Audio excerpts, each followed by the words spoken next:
Hello and welcome to one India. ఇవాళ మనతోని మాజీ మంత్రి, మాజీ ఆంధ్రప్రదేశ్ కాంగ్రెస్ కమిటీ అధ్యక్షులు మరియు సీనియర్ కాంగ్రెస్ లీడర్ సాకే శైలజానాథ్ గారు ఉన్నారు. సార్, ఫస్ట్ థింగ్స్ ఫస్ట్, మీ టైం ఇచ్చినందుకు థ్యాంక్ యూ. మొట్టమొదటి ప్రశ్న, ఇవాళ ఆంధ్రప్రదేశ్ రాష్ట్రంలో ప్రవహిస్తున్న రాజకీయ పరిస్థితులని మైండ్లో పెట్టుకొని కాంగ్రెస్ పార్టీ ఎక్కడుంది, విజన్ ఏంటి? చాలామంది ప్రకారం మొన్న జగన్మోహన్ రెడ్డి గారు కూడా అన్నారు, పార్టీ ఇర్రెలవెంట్ అయిపోయింది, ఆ పార్టీ ఉన్నా లేకపోయినా ఒకటే పరిస్థితి కనిపిస్తుందని. మీ ఒపీనియన్ ఏంటి దీని మీద? నేనేమంటా అంటే కాంగ్రెస్ పార్టీ ఐడియాలజీ అనేది ఇప్పటికి కూడా జనంలో ఉంటుంది. కాకపోతే ఒక పర్టికులర్ సిచ్యువేషన్లో కాంగ్రెస్ పార్టీ పట్ల ఒక విధమైన ఒక భావం ఏర్పడడం, వాళ్ళ మనసుల్లో దీన్ని పక్కకు పెట్టడం జరిగింది. దీన్ని ఎవరు ఒప్పుకున్నా ఎవరు ఒప్పుకోకపోయినా దానికోసం చాలా ప్రయత్నాలు చేశాం. బట్ అనూహ్యంగా నేను ఒక మాట చెప్పగలను, ఆంధ్రప్రదేశ్ రాష్ట్రం నుంచే రాహుల్ గాంధీ పీఎం కావాలని చెప్పేసి చాలామంది ఓటింగ్లో పాల్గొన్నారు గత సర్వేస్లో. బట్ కాంగ్రెస్ పార్టీ భావజాలం ఉంది, కానీ కాంగ్రెస్ పార్టీకి సంబంధించిన వాళ్ళ యొక్క మనుగడ అనేది కష్టంగా కనిపించింది. కానీ ప్రయత్నం చేస్తూ ఉన్నారు, రకరకాల నాయకులు దానికోసం వర్క్ చేస్తూ ఉన్నారు. కాకపోతే పేరైతే కనపడుతుంది, కానీ అనుకున్నంతగా మన ఎలక్షన్లో ఫలితాలు చూసాం కదా. ఎలక్షన్ ఫలితాలు అందరికి కూడా, నాతో కలిపి అందరికి కూడా ఆఖరికి ఊహించని అని చెప్పలేను, కాకపోతే ఇంకొద్దిగా బాగుండొచ్చు కదా అనుకున్నాం. So this is the situation. అందుకంటే దాంట్లో కాంగ్రెస్ పార్టీ పట్ల, కాంగ్రెస్ పార్టీ చేసిన మంచి పనుల పట్ల, కాంగ్రెస్ పార్టీ ఐడియాలజీ పట్ల, రాహుల్ గాంధీ గారి పట్ల చక్కటి అభిప్రాయమే ఆంధ్రప్రదేశ్ రాష్ట్రంలో ఇప్పటికి కూడా ఉంది. స్టేట్ విభజన తర్వాత 156 నుంచి 214లో 0 సీట్స్కి కాంగ్రెస్ పార్టీ పడిపోయింది. దాని తర్వాత మెజారిటీ పొలిటికల్ అనలిస్టులు ఏ కంట్రీలో మొత్తం మీరు చూసుకున్నా కానీ వాళ్ళ అసెస్మెంట్ ఏముంటుందంటే, 3 టర్మ్లు ఒక పొలిటికల్ పార్టీ, రీజనల్ కానివ్వండి, నేషనల్ కానివ్వండి, ఒక స్టేట్లో అవుట్ ఆఫ్ పవర్ ఉంటే ఇట్ ఈస్ గోయింగ్ టువర్డ్స్ ఇర్రెలవెన్స్. అంటే ఆ పార్టీ మళ్ళీ పవర్లోకి వస్తుందా రాదా అన్న ఒక పెద్ద క్వశ్చన్ మార్క్ 3 టర్మ్లు ఒకవేళ అవుట్ ఆఫ్ పవర్ ఉంటే. ఇక్కడ 156 నుంచి 0కి పడిన పార్టీ మళ్ళీ అక్కడి నుంచి లేవటం అనేది జరగలేదు. అంటే 214 నుంచి 224 అసెంబ్లీ లోక్సభ ఎలక్షన్స్ వరకు ఒక్క ఎమ్మెల్యే సీట్ కానివ్వండి, ఒక్క లోక్సభ సీట్ కానివ్వండి గెలవడం జరగలేదు. సో ఒక పొలిటికల్ స్టాండ్ పాయింట్ నుంచి మీరు అన్నట్టు కొన్ని స్కీమ్స్ ఇంట్రడ్యూస్ చేశారు వైఎస్ఆర్ గారు, అవి ఇప్పటికీ చాలామంది గుర్తున్నాయి. Aarogyasri being one of the major once. ఆయన చేసిన మంచి ఇప్పటికీ మనుషులకు గుర్తున్నా కానీ ఇవాళటి పొలిటికల్ కాంటెక్స్లో ఆంధ్రప్రదేశ్లో కాంగ్రెస్ పార్టీ ఒక మంచి ఆల్టర్నేటివ్ అనేది ఒక ఓటర్ బేస్లో లేకుండా పోయింది. సో పొలిటికల్ స్టాండ్ పాయింట్లో మీకు ఏమంటారు? అంటే ఎక్కడ తప్పు జరిగింది హిస్టరీలో? లేదు, యాక్చువల్లీ అనుకోవడం ఈ రాష్ట్ర విభజన అన్నది సరైన నిర్ణయం కాదని నాకు కూడా ఎప్పటి నుంచో నా అభిప్రాయం. కొన్ని విషయాలు రీజనింగ్కి అబౌవ్ రీజన్ ఉంటాయండి. ఎమోషన్స్కి రీజన్ ఎత్తుక్కోలేము. ఆ రోజు ఈ రాష్ట్రం కలిసి ఉండడం అన్నది ఆ ప్రాంతంలో ఎమోషనల్ ఇష్యూ.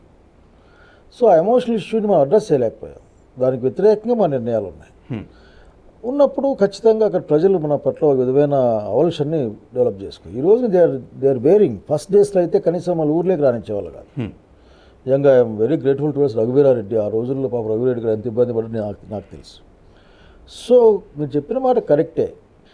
అధికారానికి దూరం జరిగే కొద్దీ అధికారానికి ఆ పార్టీకి ఉన్న అట్రాక్షన్, ఆ బాండ్స్ తగ్గిపోతూ వస్తాయి, పరస్పర ఆకర్షణ శక్తి తగ్గుతూ వస్తుంది. కానీ ఈ రాష్ట్రంలో, ఆంధ్రప్రదేశ్ రాష్ట్రంలో Congress party ideology, Congress party వ్యతిరేకమైన ఐడియాలజీ ఉంది. కాంగ్రెస్ పార్టీ ఐడియాలజీ ఏపీలో కానివ్వండి, సెంట్రల్లో కానివ్వండి, ఐడియాలజీ అనేది pretty much సేమ్. అంటే హిస్టారికల్గా మేము అదే చూస్తూ వచ్చాము.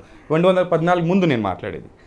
కానీ దాని తర్వాత ఏ రోజైతే అదే పార్టీ తెలంగాణలో టీడీపీతోని 2018లో పొత్తు పెట్టుకొని మళ్ళీ ఇప్పుడు టీడీపీ ఎన్డీఏలోకి వెళ్ళిపోయేసరికి మళ్ళీ ఒక యాంటీ ఫోల్డ్లోకి వచ్చేసి, చాలామంది ప్రకారం అట్లీస్ట్ సౌత్ ఇండియాలో ఇవాటి రోజు ఐడియాలజీ అనేది కాంగ్రెస్ పార్టీని వదిలేసి వెళ్ళిపోయిందా అన్న క్వశ్చన్ మార్క్ వస్తుంది. అంటే పొలిటికల్ కంపల్షన్స్ వల్ల పవర్ కోసము పొత్తులు పెట్టుకోవడం కానీ, అలయన్సెస్ ఫామ్ చేసుకొని ఇవ్వడం కానీ, లేదంటే ఒక నేత తెలంగాణకు ఒకసారి ఎంటర్ అయిన తర్వాత మళ్ళీ ఏపీలో అధ్యక్షురాలుగా రావడం కానీ, ఇవి చాలా క్వశ్చన్ మార్క్స్ రేస్ చేస్తున్నాయి. సో దాని మీద మీరేమంటారు? నేను చెప్పే పాయింట్ దాంట్లో ఒక్కటే, ఐడియాలజీ డిఫరెంట్. అట్లాగే తక్షణ అంటే ఇమ్మీడియట్ వ్యూహాలు, ఎత్తుగడల్లో ఇవన్నీ జరుగుతాయి. ఇవన్నీ మంచి ఫలితాలు ఇచ్చింటే మీ ప్రశ్న ఇంకో విధంగా ఉండేది. ఆ ఫలితం లేదు కాబట్టి ప్రశ్న వస్తుంది.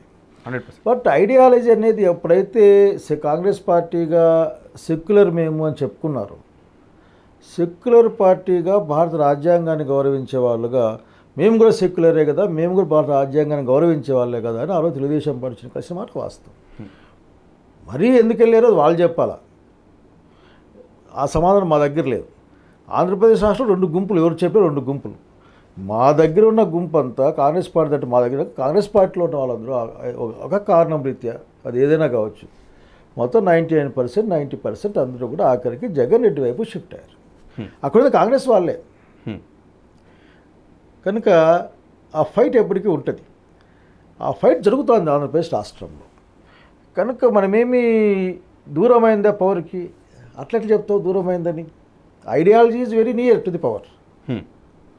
ఇప్పుడు ఏం చెప్పినా Jaganmohan Reddy garu he's a secular, అట్లాగే హీజ్ ప్రోపూర్, ఆయన భాషలు ప్రోపూర్ అండ్ అతనైన డెవలప్మెంట్లో అతను పనిచేస్తావచ్చు. అంటే ఉదాహరణకి మెడికల్ కాలేజ్ కట్టడం కానీ, కొన్ని స్కూల్స్ కట్టడం కానీ, ఇది అక్కడ ఉన్న పరిస్థితి. జగన్మోహన్ రెడ్డి గారు మెడికల్ కాలేజ్ కడితే గవర్నమెంట్లో కట్టే ప్రయత్నం చేశారు. That Congress party ideology. Chandrababu Naidu గారు అన్ని పీకేసేసి నేను పీపీ మోడీకి ఇస్తా అంటున్నాడు, అది BJP and NDA ideology. So అక్కడ పార్టీ అనే మాట కాకుండా ప్రజల భావజాలం అయితే కాంగ్రెస్ పార్టీతోనే ఉంది. నేను మొన్న ఒక ఊరికి వెళ్ళాను, ఇదే కాంగ్రెస్ పార్టీ అన్నా, కాంగ్రెస్ పార్టీ ఏం చేస్తున్నా పని చేస్తున్నాం కదా ఇక్కడ అనేది. So people are decide that. ఇది దూరం పోయిందా, నేను దూరం పోయింది చెప్పలేను, దగ్గర ఉందా, దగ్గర అయితే లేదు. సో ఈ అట్రాక్షన్ ఫోర్సెస్ ఎంతకాలం ఇంత డైవర్జెంట్గా ఉండలేవు. ఏదో ఒక రోజున ఇవన్నీ కూడా ఒక విధంగా కలిసి ఫైట్ చేయాల్సిందే.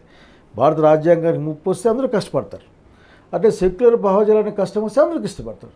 ఇప్పటికే ఇక్కడ సనాతని కానీ మనం మాట్లాడాడు, అటువంటి వాటి వచ్చి అందరూ రియాక్ట్ అవుతారు. సో ఇది పెద్ద కాంప్లెక్స్ పొలిటికల్ ఫినామినా ఆంధ్రప్రదేశ్లో. అంటే మీరు అన్నట్టు మనుషులు పార్టీలు మారిపోయినా అదే ఐడియాలజీని ఆ పార్టీకి తీసుకెళ్తున్నారు. ఇప్పుడు ఏ ఊరికన్నా వెళ్దాం, ఇప్పుడు నేను వెళ్తాను ఏ ఊరికి వెళ్తే ఆ ఊరిలో అంతా విపరీతంగా చాలా గొప్పగా పిలిచి కూర్చోబెట్టి అంత ఎవరున్నారా అంటే ఎవరున్నారా అన్నాం అనుకో, పిల్లలు అయితే ఏరా అంటే వైసీపీనా అంట. కానీ మనకి ఇచ్చే గౌరవానికి దానికి ఏమాత్రం ఒక ఇంచు కూడా భంగం రానిరు పరి ఆఖరికి. మావాడే కదన్నా అంటారు. అంటే మంత్రిగా పనిచేసినప్పుడు కానీ ఎమ్మెల్యేగా పనిచేసినప్పుడు అంతా వాళ్ళే. కాబట్టి ఇది కాంప్లెక్స్ ఏదంటే పార్టీనేమో కొద్దిగా దూరంగా జరుగుతూ ఉంది, ఐడియాలజీనేమో ఫైట్లో ఉంది. సో ఇది టైం విల్ టెల్. పెద్ద టైం కూడా ఏం అవసరం. ఎందుకంటే ఒక ప్రత్యేకమైన అబ్జర్వేషన్ ఈ మధ్యకాలం నేను చేస్తూ ఉన్నాను. ఏంటంటే ఇంతకుముందు తెలుగుదేశం పార్టీ అధికారంలో ఉండేది, ఇప్పుడు ఎన్డీఏ అధికారంలో ఉందని చంద్రబాబు నాయుడు పదే ప్రకటిస్తారు. మీటింగ్ పెడితే నేను ఎన్డీఏ ప్రభుత్వం, ఎన్డీఏ శాసనసభాపక్షం, నేను ఎన్డీఏలో భాగం అంటే తనను తాను ఎన్డీఏగా అతను మెటమార్ఫోసిస్ చెందేసేసి ఆ విధంగా నేను ఎన్డీఏ అని మాట్లాడతాను.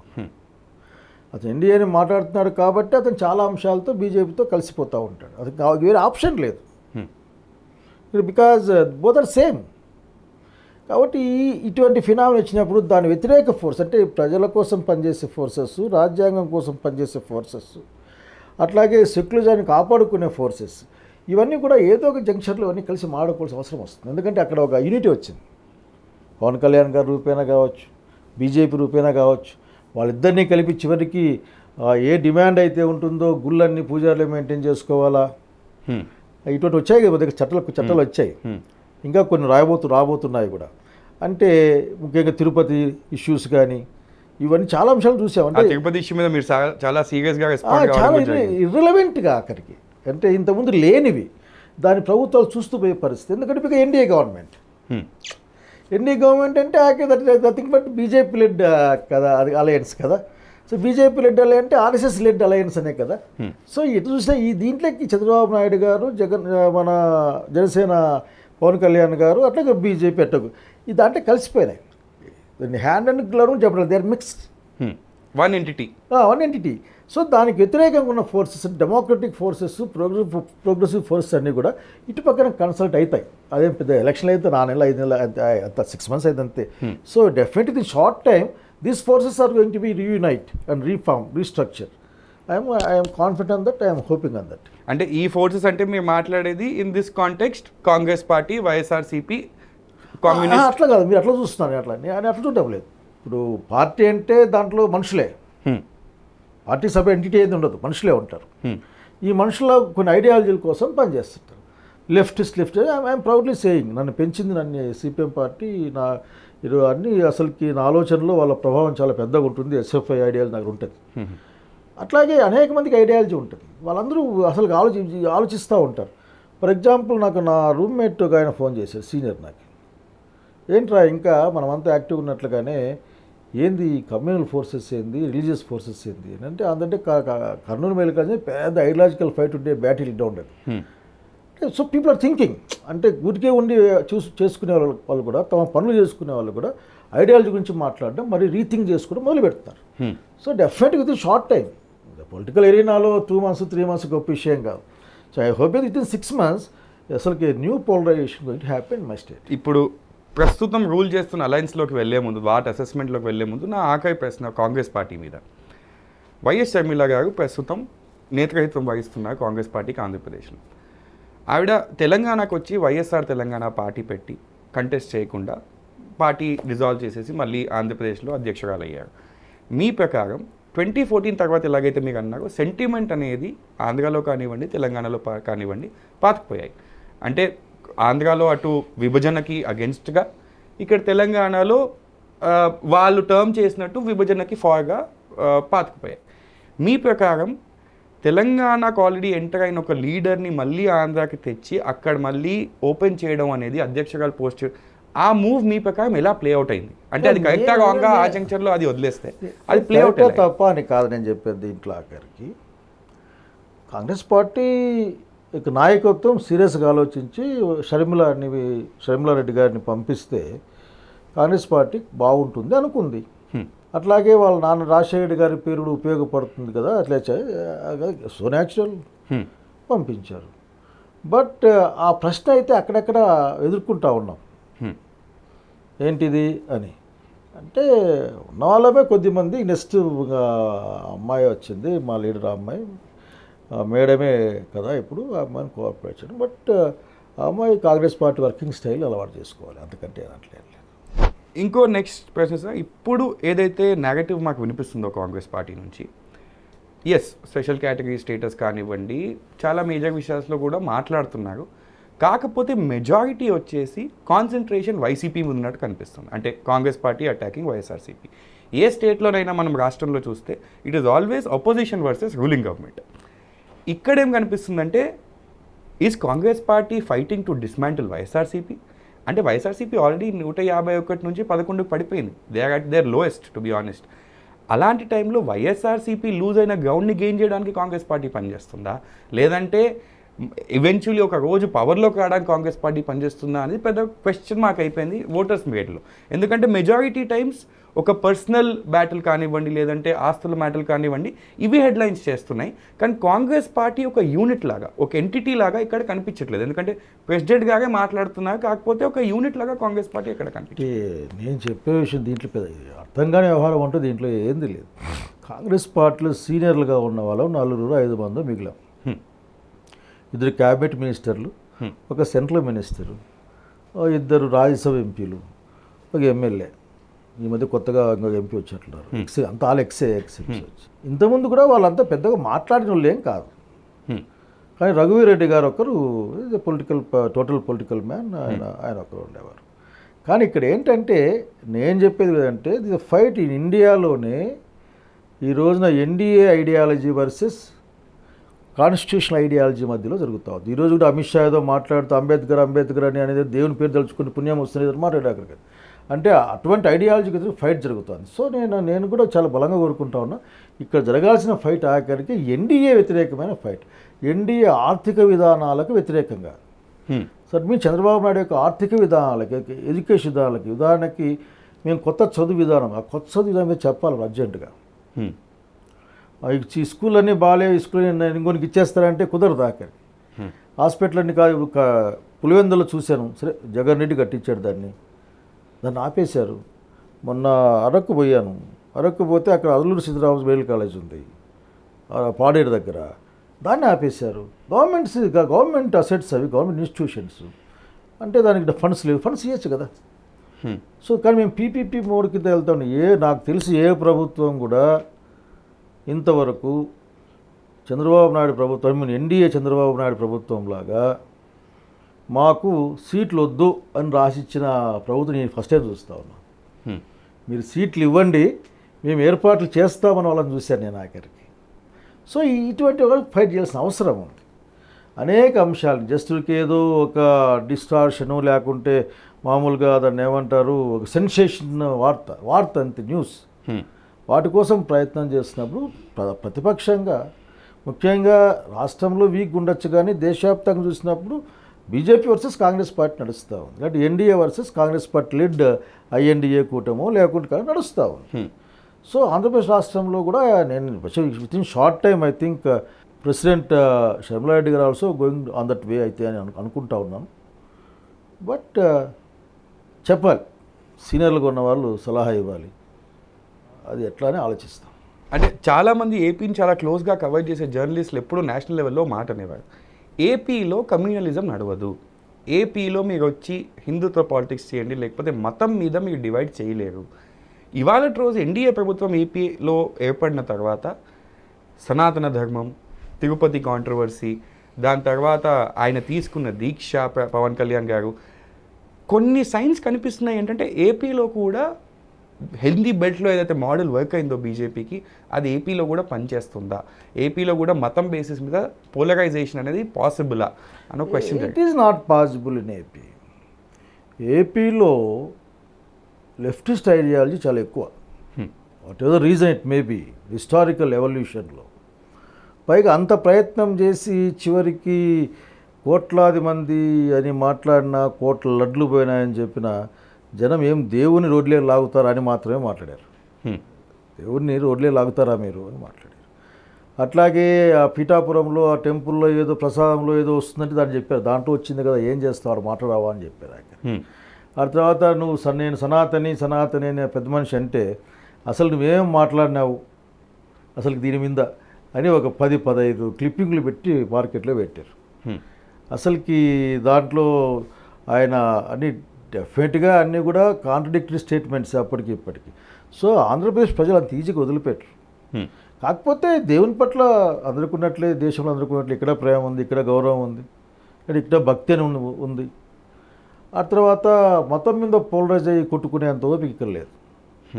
ఎందుకంటే అంతర్లీనంగా కాంగ్రెస్ పార్టీ ప్రభావం, కాంగ్రెస్ పార్టీ భావజాల స్వాతంత్రోద్యమ ప్రభావం, అట్లాగే లెఫ్ట్ పార్టీల యొక్క ప్రభావం, ఇవన్నీ కూడా ఇక్కడ ఆర్ఎస్ఎస్ని ఎప్పుడో పక్క పెట్టి ఆర్ఎస్ లాగా పనిచేసినంత కాలమే అది దాన్ని చూస్తారు. అలయన్స్ లేదనుకో బీజేపీ ఒక సీట్ని గెలుస్తుందా అసలుకి రాష్ట్రంలో? గెలవలేదంతే. ఇది నాట్ పాసిబుల్. కాబట్టి అవి వర్కౌట్ కావు. కాకపోతే ఏంటంటే వీళ్ళ దగ్గర పోయేది ఏమీ లేదు, బీజేపీకి పోయేది ఏమీ లేదు. కాబట్టి ఏమైనా చేస్తారు వాళ్ళు. తమిళనాడులో చూసాం కదా, ఏమో చివరికి ఎంత దూరమైనా పోయి మాట్లాడారు. ఆఖరికి అక్కడైనా వాళ్ళ లీడర్ ఎవరు ఉంటారు, ఎక్కడికైనా పోయి మాట్లాడతారు ఎంత దూరమైనా కానీ. సో ఆ మాటలన్నీ విన్నా ఇప్పుడు కూడా ఆఖరికి రావాలి చెయ్యాలి అని ఇట్లా కొట్టినా ఏం జనం పట్టించుకోరు. కారణం మతం పట్ల వాళ్ళకి ప్రేమ ఉన్నప్పటికి కూడా ఆఖరికి దే ఆర్ బేసిక్లీ సెక్యులర్. ఈ రాష్ట్రంలో ఉన్నవాళ్ళు ఇక్కడ అంతో ఇంతో కులాల ప్రభావం ఉందేమో కానీ మతాల ప్రభావం అంత పెద్దగా ఎప్పుడు గమనించలేదు. ఇప్పుడు ఫస్ట్ 6 monthsలో మీకు అన్నట్టు ప్రస్తుతం ఉన్న ప్రభుత్వం పర్ఫార్మెన్స్ మీరు ఎలా అనలైజ్ చేస్తున్నారు, అండ్ ఈ అలయన్స్లో ఉన్న ఈక్వేషన్ని మీరు ఎలా అనలైజ్ చేస్తున్నారు? అంటే చాలామంది ఏమంటున్నారంటే ఈవెన్చువలీ పవన్ కళ్యాణ్ గారు నెక్స్ట్ టైం ఆబ్వియస్లీ సీఎం కావడమే కావచ్చు, ఎందుకంటే నెక్స్ట్ లాజికల్ స్టెప్ అదే ఆయనకి. ఒక సైడ్ ఏమో చంద్రబాబు నాయుడు గారు ఇప్పుడు సీఎంగా ఉన్నారు, దాని తర్వాత వాళ్ళ కుమారుడు లైన్లో ఉన్నారేమో అంటున్నారు చాలామంది. మీ ప్రకారం ఈ అలయన్స్ ఈక్వేషన్ ఫ్యూచర్లో ఎలా నడవబోతుంది, అట్ ద సేమ్ టైం పర్ఫార్మెన్స్ని ఎలా రేట్ చేస్తున్నారు? అంటే ఇక్కడ ఒక విషయాన్ని మనం కొద్దిగా సైంటిఫిక్గా మాట్లాడుకోవాలి. కాంట్రడిక్షన్స్ గురించి మనం డిస్కస్ చేయాలి ఇప్పుడు.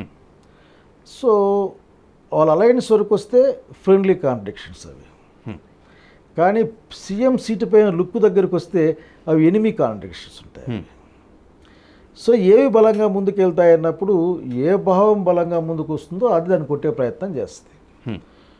చంద్రబాబు నాయుడు గారు సహజంగా తన తర్వాత వాళ్ళ అబ్బాయి లోకేష్ బాబు సీఎం కావాలనుకుంటారు. నేను చూశాను కూడా, ఇంకా చిన్నపిల్లలు కూడా ఆఖరికి భవిష్యత్ మార్గదర్శిని కూడా వాళ్ళ పిల్లల పేరు కూడా నేను చూసే చాలా చోట్ల ఫ్లెక్స్లో. అట్లా అధికారం నడుస్తారు, అధికారం ఉంటే అట్లా నడుస్తుంటాయి అట్లా. ఇప్పుడు ఈ పవన్ కళ్యాణ్ అనే ఆయన తనకి నెక్స్ట్ ఏంటి, లాంగ్ గోల్ ఏంటి, ఇలాంటి లాంగ్ డ్రీమ్ సీఎం కావడం. మరి ఈ సీఎంకి లోకేష్ బాబుకి ఐ మీన్ చంద్రబాబు నాయుడుకి పవన్ కళ్యాణ్కి ఆ వైరుధ్యం నడుస్తున్నారు. ఇది పరస్పరం జాగ్రత్తగా వ్యవహరిస్తూ ఉంటారు. కలిసి పనిచేసి ఒకరిని నాశనం చేస్తూ తాము ఎదిగే ప్రయత్నం ఇద్దరు చేస్తారు. మేము అట్లా చేయమని చెప్పుకుంటే అది అబద్ధం. అది దాన్ని నేను నమ్మను, వీరు నమ్మాల్సిన అవసరం కూడా లేదు. సో ఆ ప్రయత్నం జరుగుతుంటుంది. ఆ ప్రయత్నంలో మధ్యలో ఇక్కడ ఏంటంటే బీజేపీ ఒకటి ఉంది. ఎన్ని మాటలు మాట్లాడినా చంద్రబాబు నాయుడు నేను సెక్యులర్ అని చెప్తాడు. So even though he sailing with BJP and somebody people is telling like I'm secular అని చెప్తాడు ఆయన. ఇక సెక్యులర్ కాంది ఎవరు? BJP and Pawan Kalyan. So Pawan కళ్యాణ్ని రెచ్చగొట్టే ప్రయత్నం బీజేపీ చేస్తుంది. ఎందుకంటే పవన్ కళ్యాణ్ సినిమా హీరో కూడా ఒక ఫ్యాన్ ఫాలోయింగ్ ఉంది, కొద్ది జనం మాట్లాడతారు కాబట్టి. సో ఈ డేంజరస్ గేమ్ అన్నాం, దానికి చాలా అలవాటైన ఒక గేమ్ని బీజేపీ అంటే ఆర్ఎస్ఎస్ ప్లే చేయడం మొదలుపెట్టింది. సో ఇతను లాగి గీగి చివరికి ఫర్ ఎగ్జాంపుల్ గవర్నమెంట్ అంటే అందరి రెస్పాన్సిబిలిటీ. ఏ నిర్ణయమైనా గవర్నమెంట్లో ఒక మినిస్టర్ క్యాబినెట్ రెస్పాన్సిబిలిటీ. ఆయన మాట్లాడుతూ ఒక మంత్రిని ఉద్దేశించి నీ చేత కాకుంటే పో నేను చూసుకుంటా, హోమ్ మినిస్టర్ గారు అది ఎవరైనా కానీ, ఎందుకు I don't mention that name sir. But ఇంకొకటి, నేను వస్తే ఊరికే ఉండను, ఆఫీసర్లు నా మాట వినడం లేదు, నాకు గౌరవం వేయడం లేదు, నా నేను పోతా అంటే అడ్డగిస్తారా షిప్పులేకి అని, ఇవన్నీ కూడా ఎవరికి వ్యతిరేకంగా మాట్లాడుతున్నారు వీళ్ళు? సొంత government. There is the government. ఇంకా సమస్య ఏంటంటే ఇక్కడ స్మగ్లింగ్ జరుగుతుంది, గవర్నమెంట్. బిల్డ్ షాపులు తోళ్ళు తీస్తా, గవర్నమెంట్. సో ఎటు ఏలు పెట్టే government has all the capacities to stop everything or introduce anything కదా. 100%. సో మరి ఇతను గవర్నమెంట్లో డిప్యూటీ సీఎం ఆఫ్ ఆంధ్రప్రదేశ్ అని గట్టిగా చెప్తారు పవన్ కళ్యాణ్ గారు. డిప్యూటీ సీఎం ఆఫ్ ఆంధ్రప్రదేశ్ ఇన్ని విషయాలు మాట్లాడాడు. నాకు కంట్రోల్ లేదు, వినేవాళ్ళు లేడు, మాట్లాడలేదు, చెప్పేవాళ్ళు లేరు, ఏమి ఇంత అన్యాయం, ఇది ఎవరి కోసం పనిచేస్తున్నారు అని మాట్లాడారు. సో ఇది ఏంటంటే అతను ఒకే తెలియక అంటున్నాడా లేకపోతే ఒక ప్లాన్డ్గా అంటున్నాడు అనేది కాలం నిర్ణయిస్తుంది. ఇప్పుడు చెప్పలేం. ఒకవేళ సినిమా యాక్టర్ కాబట్టి లేకపోతే మనిషి ఎమోషనల్ కాబట్టి అట్లా అన్నాడేమో అని అనుకుందాం. బట్ కొద్ది రోజులు తెలుస్తుంది ఏ విషయానికి ఏంది ఏం కథ అని. సో వెయిట్ అండ్ సీ అంతే, ఇవన్నీ ఏం లేవు. బట్ ఒకటి, ఆ కూటమిలో మిత్రుత్వ వైరుధ్యాలు ఉంటాయి, శత్రుత్వ వైరుధ్యాలు కూడా ఉంటాయి. ఇంట్లో ఎప్పుడు బయటకు వస్తాయని అంటే అవసరాన్ని బట్టి దెబ్బతింటామనుకుంటే మనంతా కలిసి ఉందామని చెప్పుకుంటారు. లేదులే ఆ పక్క ఏందిలే అంటే మనం తెలుసుకుందాం సంగతిని ఆలోచిస్తారు. సో ఇది యాక్చువల్ ఇది కాంట్రడిక్షన్స్లో వాళ్ళు నడుస్తూ ఉంటుంది. ఇంకో క్వశ్చన్ కూడా, ఆ కాంట్రవర్సీ అప్పుడు ఏమొచ్చిందంటే, సరే కల్తీ పంపించారు, చాలామంది భావాలను హర్ట్ చేశారు, ఇప్పటిదాకా అరెస్ట్ ఎందుకు చేయలేదు, యాక్షన్ ఎక్కడుంది? సో అది కూడా ఒక మేజర్ క్వశ్చన్ వచ్చింది గవర్నమెంట్కి. ఏంటంటే యాక్షన్ తీసుకోకుండా మీడియాలో మాట్లాడడం ఎంతవరకు కరెక్ట్? అసలుకి అటువంటివి చాలా చూసాం కదా, చాలా చూసాం. అంతెందుకు అంత దూరం మీద కాదు, కాకినాడలో ఏదో బియ్యం సీజ్ చేశారు, షిప్ సీజ్ చేశారు అని చూశాను నేను. ఎవరు వాళ్ళేమో కోర్టుకు పోయారు, వాళ్ళు మర్చెంట్స్ వాళ్ళంతా. బాబు దానికి బాడికి తెచ్చుకున్నాం, అది ఖాళీగా ఉంటే డబ్బులు కట్టాలి, దానికి ప్రతిరోజు ఇబ్బంది పడుతూ ఉన్నాం, తొందరగా మాకు పర్మిషన్ ఇవ్వండి అని చెప్తున్నారు. మరి ఇంతవరకు ఏం చేయలేదు. రేపు అంటే రేపు కావచ్చు కాదు, కానీ ఇప్పటికైతే అంత ఇష్యూలో అంటే అంత హైఫ్లో వచ్చిన ఇష్యూలో ఏమైంది? సో నేనేమంటా అంటే ఒక ప్రచారం కోసం జరిగే కార్యక్రమాలు ఎక్కువ జరుగుతూ ఉన్నాయి, మీడియా కోసం చేసేదాన్ని. ఉదాహరణకి నేను ఎవరైనా అదే ప్రశ్న అడగలను, నాకేం మొహమాటం లేదు. వాగ్దానం ఇచ్చేటప్పుడు ఐడియా ఉండదా? నాకైనా మీకైనా ఉంటుంది కదా. పైగా ప్రజలకి ప్రామిస్ చేసేటప్పుడు ఐడియా ఉంటుంది కదా, ఎంత డబ్బులు ఖర్చు అవుతాయి, ఎట్లా వస్తాయని ఐడియా మాకనే తెలుసు. నాకున్న అనుభవం అని చెప్తాను కదా, నేను చెప్తాను. మా ఇంట్లో ఏదైనా ప్రశ్న వస్తే నేను చూసుకుంటాను, లేడు వదిలేయంటాను. నా బ్రెయిన్లో ఏదో ఐడియా ఉంటుంది, అట్లా నేను ఖర్చు తగ్గించుకుందామనో, లేకుంటే కార్లో కాకుండా రేపు నుంచి మనము బైక్లో పోదాము లేకపోతే ఎట్లో ఐ విల్ ట్రై. లేదు మా అబ్బాయి ఏమైనా నాకు కారు కావాలంటే కొని, లేకపోతే నా కారు ఇచ్చేద్దాం లేవాడికి, మనకున్న దాంతో ఫ్రెండ్ తెప్పించుకుందాం అనుకో. అంటే ఒక ప్లాన్ బ్రెయిన్లో ఉంటుంది కదా, ఏదో పని చేస్తాం అంటే ప్రస్తుత ఆర్థిక పరిస్థితి పట్టుకొని ఎలా చేస్తాం, అది ఉండే కదా మాట ఇచ్చేది. అవును. మరి ఆ మాట మీద అది లేకుండా నేను మాట ఇచ్చిన అంటే దాని ఉద్దేశం ఏంది? నేను ఎవరినో చీట్ చేస్తున్నానే కదా. చీట్ అంటే పెద్ద చాలా బాధ కలగచ్చు కాక, వద్దులే మభ్యపుచ్చుతాయనే కదా కనీసం. మళ్ళీ మభ్య ఎట్లా మభ్యపుచ్చుతారు? అసలుకి మేము ఇప్పుడు వేయలేము, ఆర్థిక పరిస్థితి బాగాలేదు, మొత్తం నాశనం అయిపోయింది. అరే మొత్తం నాశనం అయిపోయింది నువ్వు 10 సార్లు చెప్పావు మీటింగుల్లో. 12 కోట్లు, 12 లక్షల కోట్లు, 10 లక్షల కోట్లు అప్పులు ఉంది, మునిగిపోయింది, నాశనం చేసి అని చెప్పావు కదా. దీన్ని రిపీటెడ్గా కనీసం ఒక 100 సార్లు చెప్పిట్టారు, ఎలక్షన్ టైం చెప్పిట్టారు, గెలిచారు. వచ్చిన తర్వాత నాశనమైన ఆర్థిక వ్యవస్థ మిగులుతుందని తెలిసే కదా మీరు మాటలు ఇచ్చారు. మరి ఆ 72,000 కోట్లు మీకు ఎట్లా సంపాదిస్తే మీకు ఐడియా ఉండాలి కదా. కనుక ఇవి అడుగుదామంటే అడిగించే వాళ్ళు ఎవరు లేరు. ఏదో ఒక తీరా చూస్తే అనేక మీరు గమనించండి ఇన్సిడెంట్స్ ఎందుకు కానీ ఈ 6 నెలల్లో ఒక 7-8 ఇన్సిడెంట్లు పెద్దగా దాన్ని ఏమంటారు ప్రచారంతో బయటకు వచ్చాయి. ఎంతవరకు ఒక్కటి కూడా ఆఖరికి మన కళ్ళ ముందు కనపడడం లేదు. ముఖ్యంగా పరిపాలనా వ్యవహారంలో భాగంగా మిగతా విషయంలో మాట్లాడను. ఇక్కడ తెలంగాణ గవర్నమెంట్ వచ్చింది, నష్టమో కష్టమో బస్సు ఫ్రీగా ఇచ్చారు కదా, అది రుణమాఫీ చేస్తున్నారు కదా, ఇల్లు కడుతున్నారు కదా, ఇంకా కట్టాలి ఇంకా చేయాలి, కానీ కట్టమైతే మొదలు పెట్టారు కదా పాపం ఆఖరి. మరి మీరెందుకు చేయరు?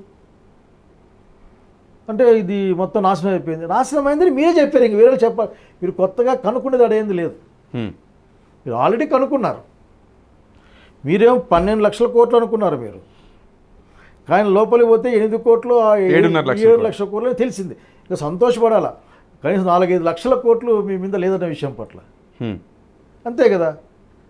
1000 రూపాయలు అప్పున్నావు అని పోతే లేదు నాకు నువ్వు 600 బాకీ ఉన్నావు అంటే 400 సంతోషపడతావు కదా నువ్వైనా. కానీ అంటే హామీలు మీకు 11 లక్షల కోట్లు అనుకొని ఇచ్చారు, ఇప్పుడు 7.5 లక్షల కోట్లు ఉంది కాబట్టి ఇంకా బెటర్ సిచ్యువేషన్లో ఉన్నారు కదా. నేను చెప్పేది ఇప్పుడు అప్పులోనే మీకు అంత మిగిలింది.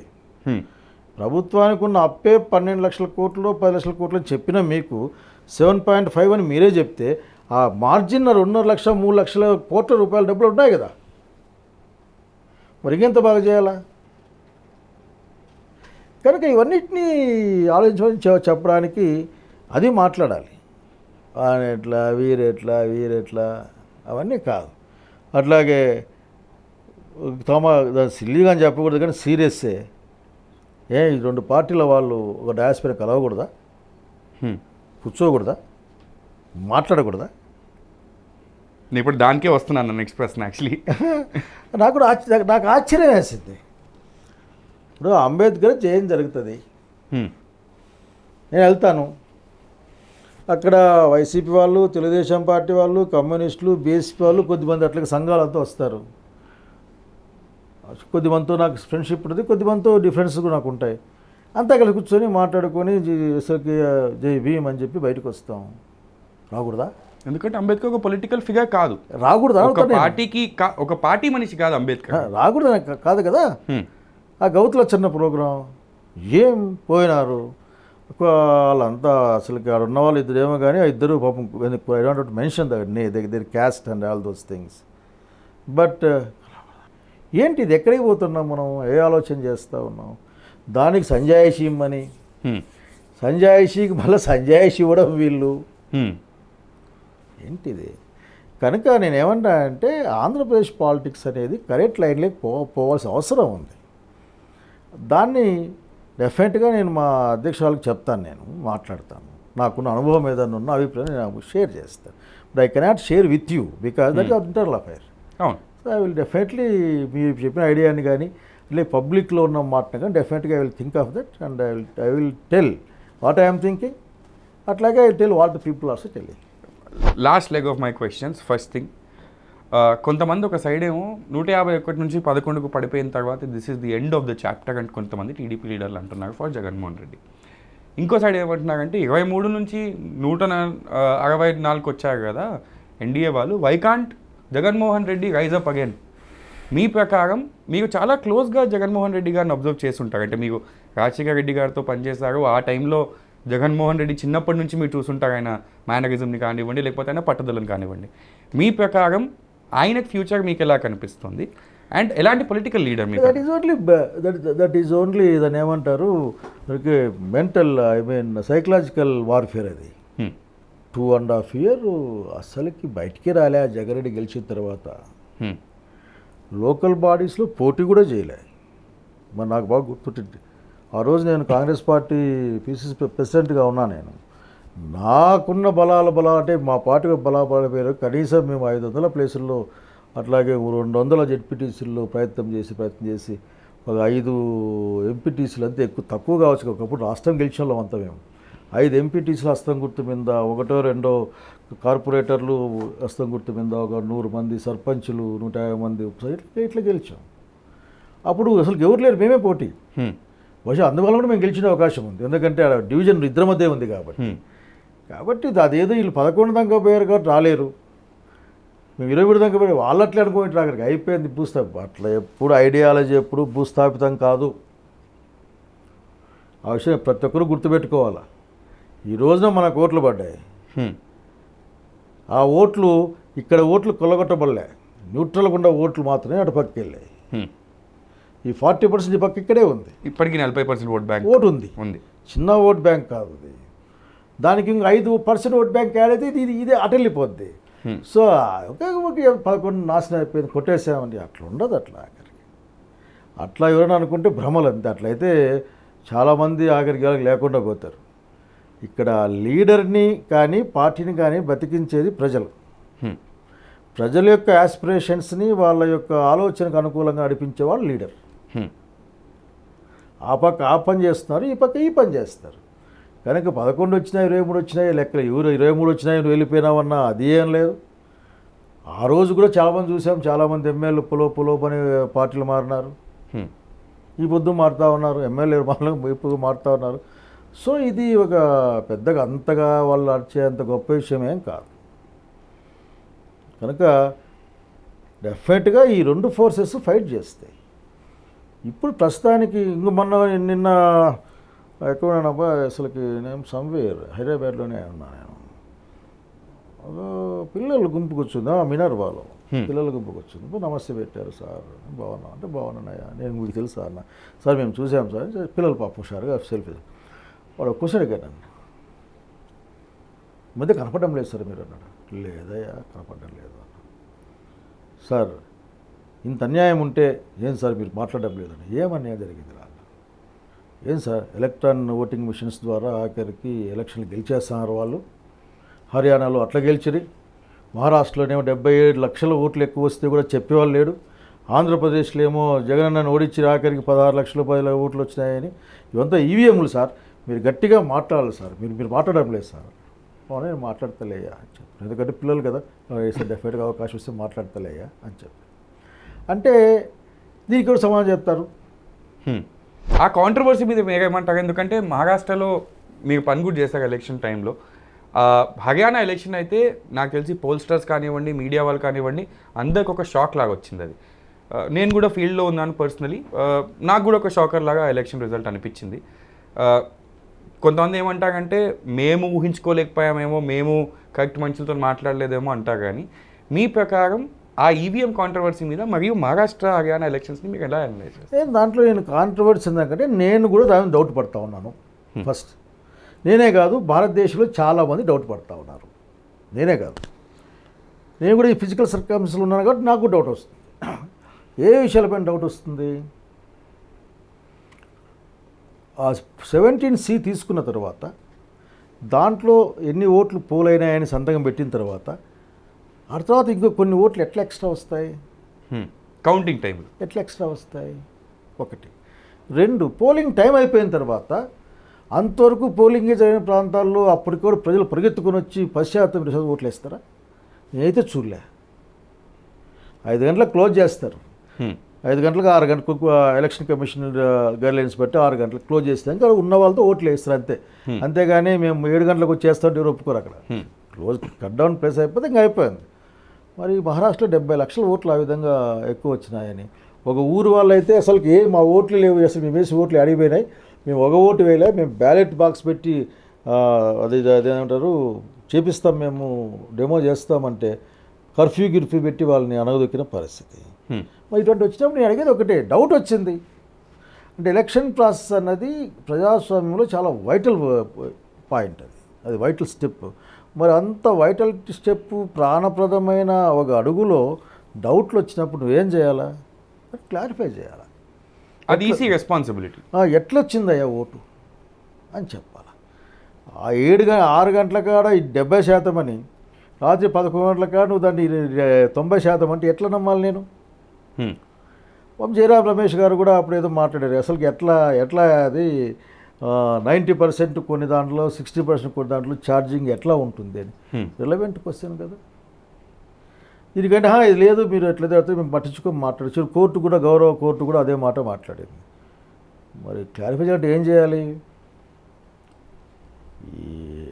కనీసం ఒక 10% పోలింగ్ బూతుల్లో అసలుకి బ్యాలెట్ ఎలక్షన్ పెట్టి చూపించాలి భారతదేశానికి, ప్రపంచానికి. ఇదిగో మీరు అనవసరంగా మాట్లాడుతున్నారు, ఇదిగో బ్యాలెట్ పెట్టాం, ఇట్టి లోట్లు వచ్చాయి, మరి ఏం చెప్తారు మీరు? ఇంకొక ఊర్లో తమాషా, ఆ ఊర్లో 600 లక్షల రోడ్లు ఉన్నాయంట, పోలింగ్ ఏమో 1200 అయినాయంట. ఈ 600 యాటి నుంచి వచ్చినాయి? ఉన్నది 612, 615 అయితే 100% మంది వచ్చి ఓట్ చేసినా కానీ అంతే. సో డౌట్ వచ్చినాక ఆ డౌట్కి సమాధానం చెప్పాల్సిన బాధ్యత రెస్పాన్సిబుల్ ఇన్స్టిట్యూషన్స్కి ఉంది, అది ఎలక్షన్ కమిషన్. వాళ్ళు ఎలక్షన్ కమిషనే ఫుల్ ఫ్లెడ్జ్ చేయలేదు ఈ దేశంలో. ఒక మనిషి ఉండి మాట్లాడుతూ ఉంటాడు, ఆయనే కర్త, ఆయనే కర్మ, ఆయనే క్రియ. ఆయన వచ్చేసి బయటకు వచ్చేసి అబ్బా నేను చాలా కష్టపడ్డాను, విపరీతంగా కష్టపడ్డాం, ఇంత పోలింగ్ అయింది, ఈ లక్షల మంది పాల్గొని మాట్లాడుతారు ఆయన ఆఖరికి. దాన్ని మనం చప్పట్లు కొట్టాలి.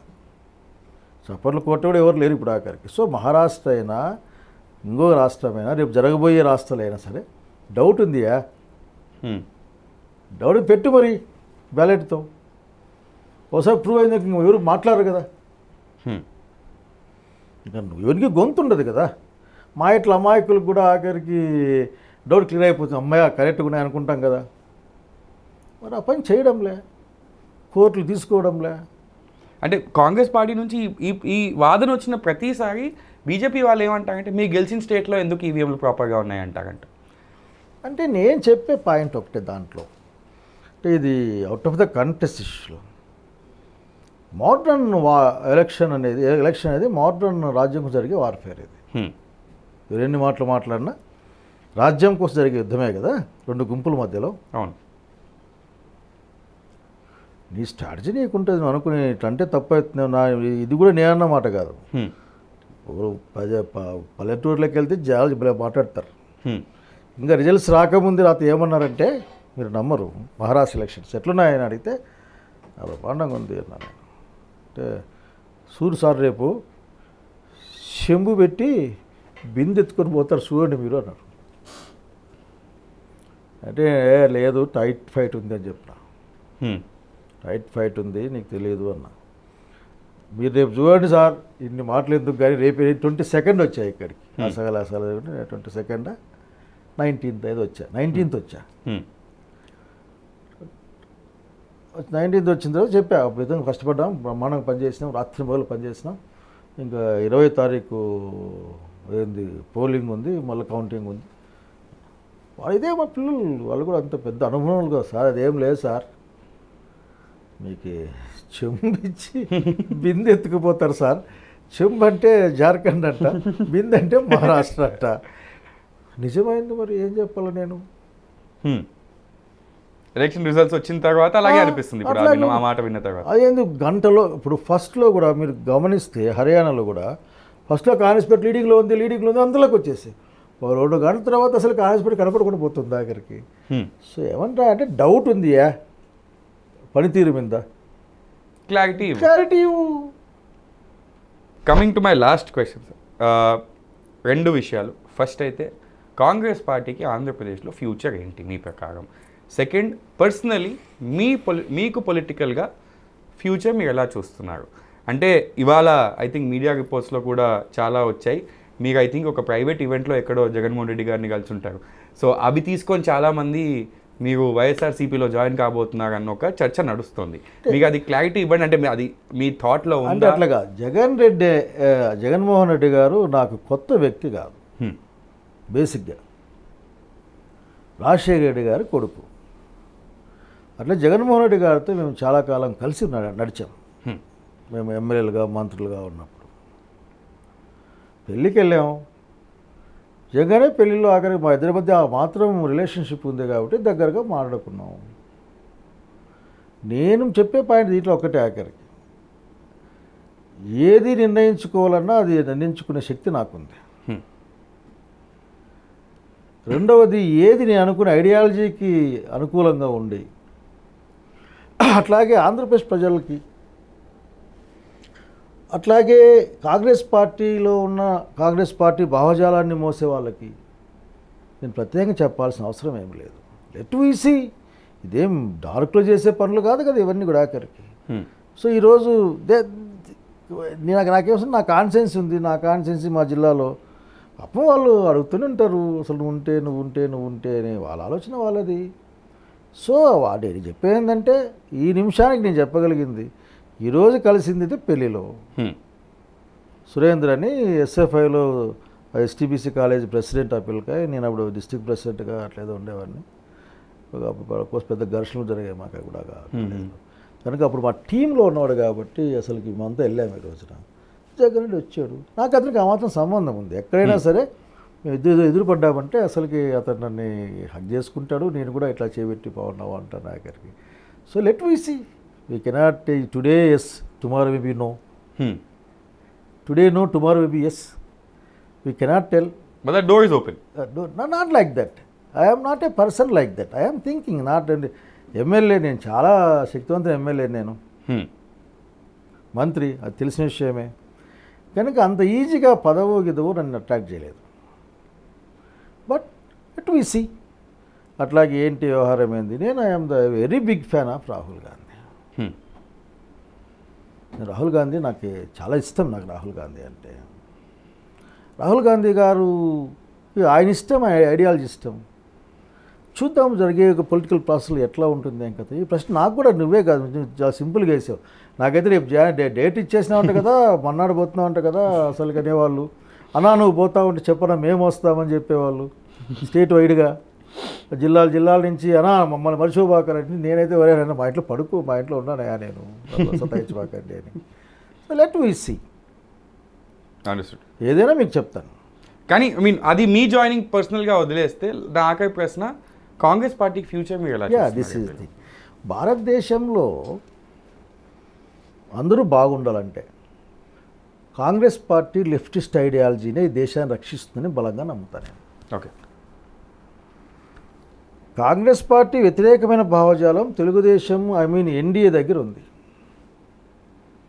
కాంగ్రెస్ పార్టీ అనుకూలమైన భావజాలం డిఫరెంట్ పార్టీస్ ఇటు వైపున ఉంది. ఇప్పుడు అది ఇండియా అలయన్స్ ఏమని అనుకుందాం. అలా ఆంధ్రప్రదేశ్లో వస్తే కాంగ్రెస్ పార్టీ వ్యతిరేక భావజాలం చంద్రబాబు నాయుడు నాయకత్వంలో ఉన్న ఎన్డీఏ గవర్నమెంట్లో ఉంది. కాంగ్రెస్ పార్టీ యొక్క అనుకూలమైన భావజాలం, అటువంటి భావజాలం మనుషులు జగన్ రెడ్డి నాయకత్వంలో ఉన్న వైసీపీలోను, కాంగ్రెస్ పార్టీలోనూ ఉన్నారు, లెఫ్టిస్ట్ పార్టీలో ఉన్నారు. సో వచ్చే రోజుల్లో ఖచ్చితంగా కాంగ్రెస్ పార్టీ భావజాలం, అట్లా కాంగ్రెస్ పార్టీ ఏ విధంగా పనిచేస్తుంది, ప్రజల్లోకి వెళ్తుంది, ఎట్లా కలుపుకోవాలి అట్లా డిపెండ్ అయ్యి మనకి అయిపోద్దులే అని చెప్పడానికి మనం మంత్రవేత్తలు కాదు, లేకపోతే మనకేమి ఎవరు చెప్పరు ఆఖరికి, మనకేమి మన కొట్టి బుద్ధి చెప్పేదానికి మనకి ఎవరు లేరు ఆఖరి. కనుక ఇంకా 6 monthsలో ఇవన్నీ చాలా చిన్న విషయాలు. బట్ ఒక్కటి మాత్రం వాస్తవం, అందరూ నమ్మాల్సిన మాట ఏంటంటే, రాజకీయాల్లో ముఖ్యంగా ఆంధ్రప్రదేశ్ రాజకీయాల్లో ఒక అభివృద్ధికరమైన సోషలిస్ట్ భావజాలం కాంగ్రెస్ పార్టీ వైపు, దాని అలయన్స్ వైపు దానికి ఉంటుంది. అట్లాగే ఈరోజు నేను ఎన్ని మాటలు మాట్లాడినా కాంగ్రెస్ వైసీపీలో ఉన్న వాళ్ళందరూ ఎక్కువ మంది కాంగ్రెస్ విలేజ్లో కాంగ్రెస్ పార్టీ, నాకు వేరే మాట ఏమీ లేదు. వైఎస్ఆర్ కాంగ్రెస్ పార్టీ. సో ఈ భావజాలం ఇది జరుగుతుంది. కనుక డెఫినెట్గా ఆంధ్రప్రదేశ్ రాష్ట్రంలో ఒక ప్రోగ్రెసివ్ భావజాలానికి విజయం ఉంటుంది బలంగా.